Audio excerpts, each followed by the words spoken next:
When you think of Britain's landscape, you might imagine green fields, winding rivers, or perhaps the rugged coast. But in the late 18th century, Britain was being reshaped by something far less natural: canals. Long, straight, human-cut waterways began slicing through fields and valleys, creating a network that didn't just carry boats, it carried the Industrial Revolution itself. The pioneer was the Bridgewater Canal, opened in 1761 to carry coal from Worsley into Manchester. The difference was immediate and dramatic. The price of coal in Manchester fell by nearly a half. Imagine that, one piece of infrastructure instantly rewiring both a city's economy and its people's lives. Canals created a new kind of geography, one based on connectivity, not just territory.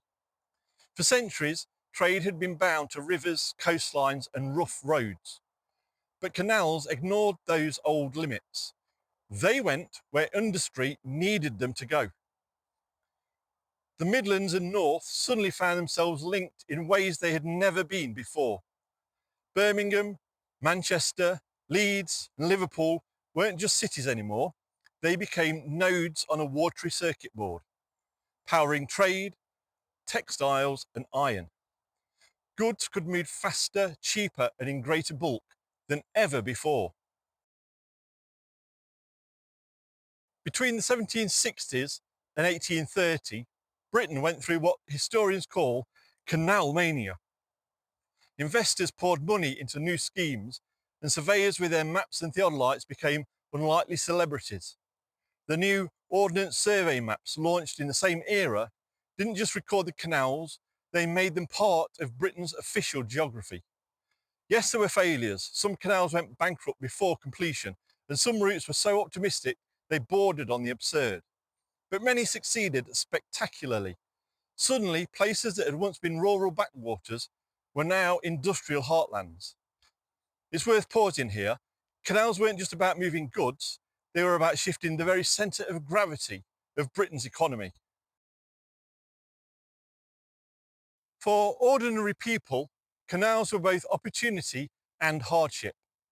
Thousands of navvies dug them, men who lived rough, drank hard, and carved their mark across the countryside with picks and shovels. They left behind not just waterways, but a cultural memory of toil and grit. And then there were the canal families, whole generations living on narrow boats, carrying coal, pottery, and iron. Children grew up on the water, their lives measured not by parish or county, but by miles of towpath. For them, the canal wasn't just a workplace, it was home. Here's where I want to hear from you. What do you think life would have been like living on a canal boat in the early 1800s? Freedom or confinement? Pop your thoughts in the comments. I'd love to hear how you imagine it. Nowhere was this transformation clearer than in the Midlands.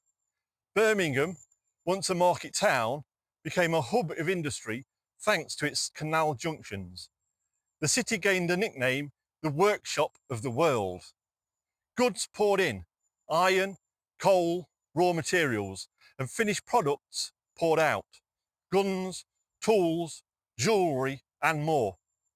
It wasn't rivers or royal roads that made Birmingham's fortune, it was canals. And further north, Manchester and Liverpool became twin engines of the Industrial Revolution, with canals like the Leeds-Liverpool providing the essential arteries. Geography wasn't just hills and valleys anymore, it was routes and connections. Canals also reshaped the natural environment. They cut through farmland, diverted rivers, and even created new wetlands. Farmers complained about land being bisected. Others found new opportunities selling produce to passing trade. In some cases, canals acted like barriers, much like medieval walls.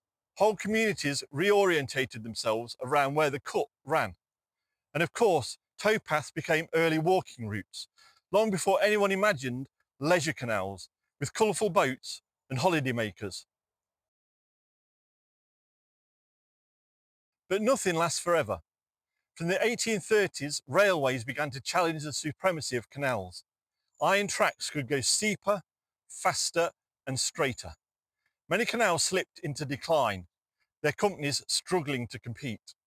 Some were bought out by railway firms who let them silt up deliberately. And yet the canals left a legacy that railways couldn't erase. They had already fixed industrial geography. The placement of factories, warehouses, and even whole towns had been dictated by where the water ran. By the time the railways arrived, the canals had already done the work of moving Britain's economic heart north and inland. So what does this tell us about how Britain got its shape? The canals remind us that geography isn't just natural, it's made by human choices. Dig a line through a field, and suddenly that field becomes part of a global supply chain. The Midlands and North, once considered peripheral to the wealth of London in the south, became Britain's new industrial core. Water, guided by surveyors and dug by thousands of hands, carved out a new economic nation. Next time you walk along a canal towpath or see a narrowboat painted in traditional roses and castles, remember, you're not just looking at something quaint, you're looking at the infrastructure that rewired Britain. Thank you for walking a little further down the road that made Britain with me. The story winds on. Try this one. I think you'll like it. Until then, thanks so much for watching. Take care, and I'll see you very soon.